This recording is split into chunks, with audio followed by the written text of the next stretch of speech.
আসসালামু আলাইকুম। এই ভিডিওতে আমি কথা বলবো আমরা যারা মোবাইল অ্যাপ্লিকেশন ডেভেলপমেন্ট সেক্টরে কাজ করি, আমরা তো বিভিন্ন অ্যাপ 10,000, 15,000 বা 20,000 বা 5,000 টাকায় ডেভেলপ করে দিয়ে থাকি। তো আমরা যেই অ্যাপটাই ডেভেলপ করি না কেন, ওই অ্যাপটা তৈরি করার জন্য ইন্টারন্যাশনাল ডেভেলপাররা কত টাকা খরচ নেয় সেই প্রসঙ্গে এই ভিডিওটা। তো গুগলে একটা ওয়েবসাইট আছে, আমি যদি সার্চ করি এখান থেকে এস্টিমেট মাই অ্যাপ লিখে সার্চ করলে, এই যে এস্টিমেট মাই অ্যাপ লিখে সার্চ করলে আমরা এখান থেকে যদি প্রথম লিঙ্কটা ওপেন করি, তো এখানে আমরা তিনটা অপারেটিং সিস্টেম দেখতে পাচ্ছি। একটা হচ্ছে ওয়েব, আইওএস এবং কি অ্যান্ড্রয়েড, ঠিক আছে। তো যেহেতু আমরা অ্যান্ড্রয়েড অ্যাপ্লিকেশন ডেভেলপমেন্ট সেক্টরে কাজ করি, তার জন্য আমি এখান থেকে অ্যান্ড্রয়েডটা সিলেক্ট করলাম।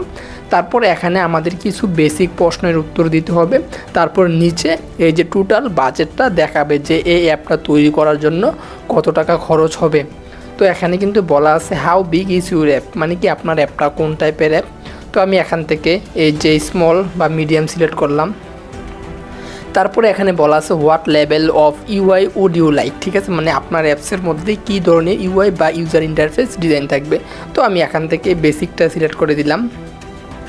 তারপর এখানে বলা আছে ইউজার অ্যান্ড অ্যাকাউন্ট, মানে আপনার এই যে অ্যাপের মধ্যে কোনো লগ ইন পেজ বা সাইন আপ পেজ থাকবে কি না। তো আমি এখান থেকে এই যে গুগল সাইন আপ দিচ্ছি। তারপর এখান থেকে user generate content activity feed আছে এখানে, যেটা ফেসবুকের নিউজ ফিডের সাথে তুলনা করা যায়। তারপরে মিডিয়া আপলোডিং, কোনো মিডিয়া জাতীয় কোনো কিছু আপলোড করবে কিনা গ্যালারি থেকে অথবা ফাইল ম্যানেজার থেকে, এই যে এটা। তো আমি এখান থেকে দিলাম রেটিং অর রিভিউ। তারপরে এখানে আছে mobile specific feature. Mobile specific feature বলতে এখানে অ্যাপ আইকন ডিজাইন আছে, তারপর ক্লাউড সিঙ্কিং, সার্ভারের সাথে ডাটা কানেক্ট করা এটা, তারপর ডিভাইস সেন্সর ডাটা এটা। তো আমি এখান থেকে অ্যাপ আইকন ডিজাইন এটা সিলেক্ট করে দিলাম। তারপর এখানে কিন্তু দেখাচ্ছে ডেট অ্যান্ড লোকেশন, আপনার অ্যাপসের মধ্যে ডেট অ্যান্ড লোকেশন থাকবে কিনা, এই যে এটা। তারপরে এখানে বলা আছে সোশ্যাল অ্যান্ড এঙ্গেজমেন্ট, আপনার অ্যাপসের মধ্যে মেসেজিং বা ফোরামস, কমেন্টিং বা সোশ্যাল শেয়ারিং এগুলো থাকবে কিনা। এবং এখানে আছে পুশ নোটিফিকেশান।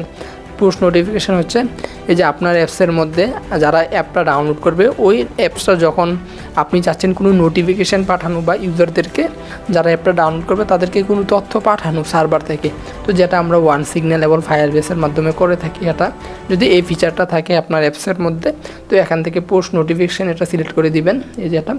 তারপর এখানে আছে billing and e commerce. Billing বলতে এখানে এই যে বিলিং থাকবে কিনা আপনার অ্যাপসের মধ্যে।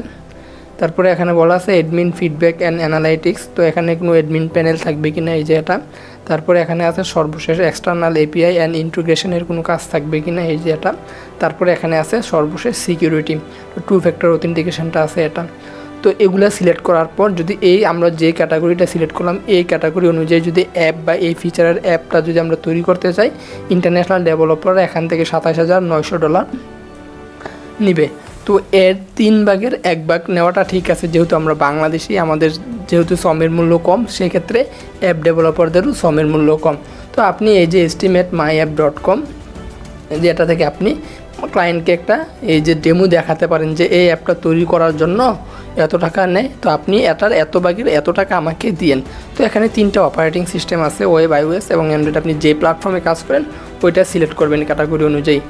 তো এই ভিডিওটা এই পর্যন্তই। যদি আমার এই ভিডিওটি ভালো লেগে থাকে অবশ্যই চ্যানেলটিকে সাবস্ক্রাইব করে রাখবেন এরকম আরও ভিডিও পাওয়ার জন্য।